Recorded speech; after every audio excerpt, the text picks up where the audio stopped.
Welcome to 7 series in final accounts adjustments. Here we are going to prepare a complete final account. We are given trial balance, we are given some adjustments. With that, let's prepare complete final accounts. Okay, and it's a very simple problem. Given below are the balances of Pandian. So basically it's a sole proprietorship as on 31st March 2016. You are given capital, it will appear in balance sheet. Sundry debtors, balance sheet asset side. Sundry creditors, balance sheet liability side. Sales, you will take it to your trading account. Drawings, this will be reduced from capital in balance sheet. Cash in hand is your current asset. Cash at bank is your current asset. Wages will find place in your trading account. Purchases in trading account. Then opening stock trading account. Business premises is your asset. Then you have bills receivable, which is your current asset. Office telephone expenses is your operational expenses. General expenses, then goodwill is an intangible asset. Then you are given adjustments. The stock value at the end of accounting period is 5,000. So this will find place in trading account and balance sheet. Okay. Then interest on capital at 6% have to be provided. A small computation is required. Capital is 1,20,000. On that we have to calculate at the rate of 6%. This interest on capital is expense for the business, so it will go to P&L debit side and it will get added with the capital of the owner. Then interest on drawings at 5%, this is going to be the income for the business, so it will be shown on the P&L credit and it will have adjustment with capital in balance sheet.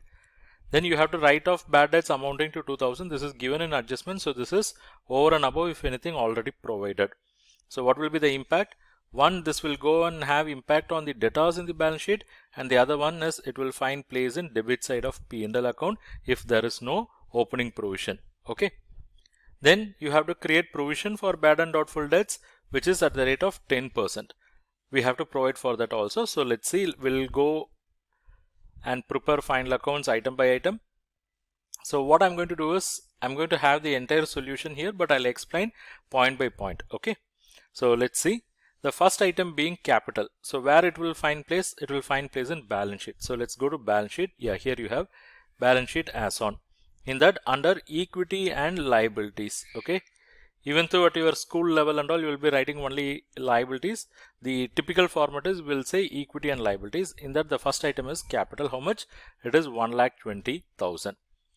Do we have any adjustments related to capital? Yes, there are adjustments. Basically the interest on capital, interest on drawings, we will provide for this adjustment at the appropriate time when we reach this adjustment. Okay. Then sundry debtors and creditors. Debtors of 22,000 will appear in the balance sheet asset side. So balance sheet under asset side, we will write sundry debtors 22,000. Then creditors of 22,500. So that will write here balance sheet sundry creditors 22,500. So this is taken care.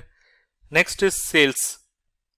How much? 59,700. So we will open trading account and profit and loss account. This is basically in the books of Pandian. So here we will write buy sales on the credit side 59,700. Next one is drawings. See this drawings, what we will do? We will reduce this drawings from capital in balance sheet. So we'll go to balance sheet. So already we have capital. Some other new items are coming into picture, but let's just remember this drawings have to be subtracted from capital. So I'm just showing that alone now. Less drawings. How much? 2,000. This interest on drawings and all will come little later. Okay.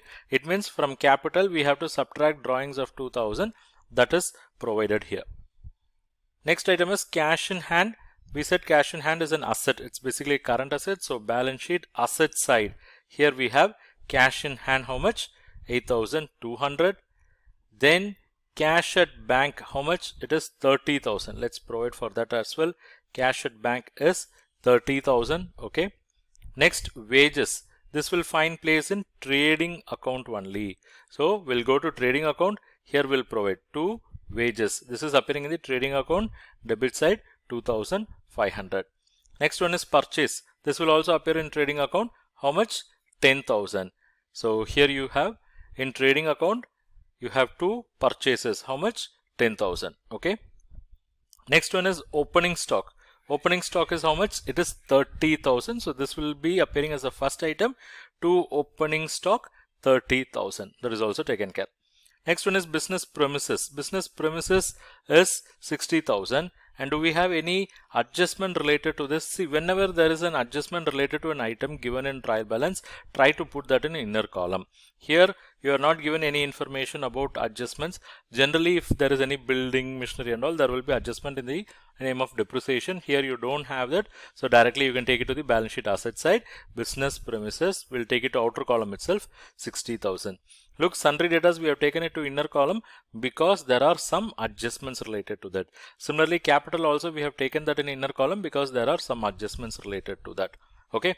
Next is bills receivable. It is an asset, 14,500. So we'll take it to asset side, bills receivable 14,500. Okay. Next item is office telephone expenses. This is administrative expenses, so this will appear in profit and loss account. So in P&L account we'll write. So look at here, till this region this is basically trading account. Till this region it is trading account, and this region is profit and loss account. Okay, so here we are writing two telephone expenses 3,500. Then general expenses will also come under P&L only. How much? 9,000. So two general expenses, it is 9,000. Then goodwill. See, goodwill is basically an asset. It is called as an intangible asset. Intangible because you cannot touch and feel this asset. So it will be taken to balance sheet asset side only because it is going to give you future benefit, but it is basically intangible. So in balance sheet, here you will see goodwill under asset side 10,500. Okay. So now what we have done is we have captured all the items in trial balance. Now let's go to the adjustment. The stock value at the end of the accounting period is rupees 5,000. So this is the stock value at the end of accounting period. So this will appear in trading account as well as balance sheet. Let's provide that. By closing stock. By closing stock, how much? 5,000. So adjustment, and this will also find place in balance sheet asset side. How much? Closing stock, or say stock in trade. It is 5,000. So we have given effect for the first adjustment. Second adjustment, interest on capital at the rate of 6%. What is the capital here? It is 1,20,000, right? Into 6%. 1,20,000 into 6% works out to how much? 7,200. And that being an expense that will find place in profit and loss account. To interest on capital 1,20,000 into 6%, that is 7,200. And this will get added with capital. Okay, so go to balance sheet. In the inner column, you can add this. Add interest on capital with the capital, which is 7,200. 7,200. Okay. Next item is interest on drawings at the rate of 5%. What is the drawings amount? It is very small amount. This 2,000. So this 2,000 into 5% will become income for the business, and it will reduce the capital as well along with the drawings. So this 2,000 into 5% means 100. This being an income, it will find place in the credit side of the profit and loss account. So in profit and loss account will show by interest on drawing 2,000 into 5 by 100, it is 100, and this will reduce the capital. So let's go to balance sheet.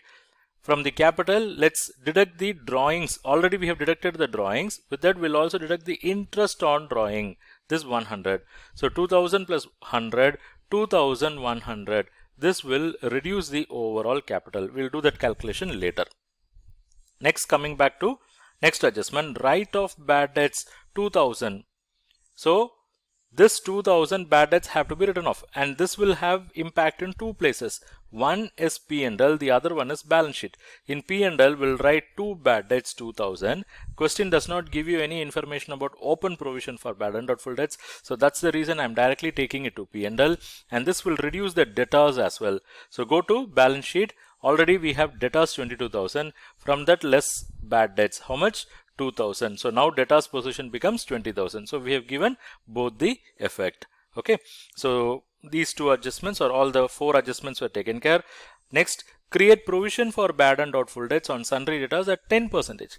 Our original sundry debtors was 22,000, of which 2,000 already bad debts. Okay. So the remaining sundry debtors is only 20,000. On that 10% provision have to be created. So for this purpose, let's go to balance sheet.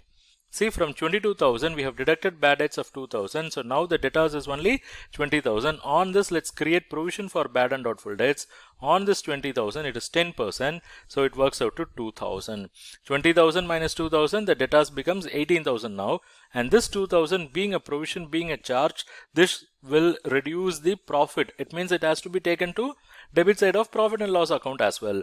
So in the debit side of profit and loss account, we'll write to provision for bad and doubtful debts, this 2,000. Okay, so that is also taken care. Any other item? No, we are done with all the items. So now let's clear this. See, look at here in the credit side. In the credit side, if you add these two items, you get 64,700. And in the debit side, if you add these three items, you will get less than that, 42,500. So higher side total is 64,700. Let's capture that both sides. So the 64,700 minus these three items, that is minus 30,000, 10,000, 2,500. It will give you a balancing figure of 22,200. And this is nothing but gross profit. So we will write it as to gross profit carried on. So this is the position in trading account. So this will be taken to P&L account. So in P&L account on the credit side, we'll say by gross profit brought down. This is basically this figure. Okay.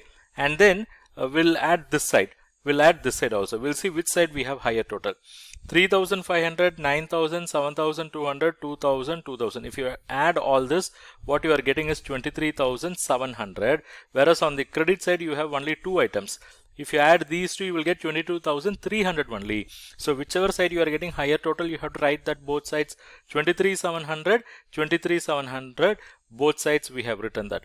So on the credit side, 23,700 minus these two items, if you write so, or if you calculate, that is 23,700 minus 22,300, you are going to get a balancing figure of how much? 1,400. And this is nothing but loss, because profit means that balancing figure will appear on the debit side. Here what you have is loss, so it is appearing on the credit side by net loss. So this is basically transfer to capital account. It means this will reduce the capital. So in this way we have completed the P&L also. So we have to take this 1,500 to balance sheet. It will reduce the capital. Okay, and that's what you see here in balance sheet. Capital 1,20,000. From that we are deducting the net loss of 1,400. So 1,20,000 minus 1,400, you get 1,18,600. With that we are adding the interest on capital of 7,200. So we get 1,25,800. And from that we are subtracting the drawings and interest on drawings of 2,100. So we get 1,23,700. Okay.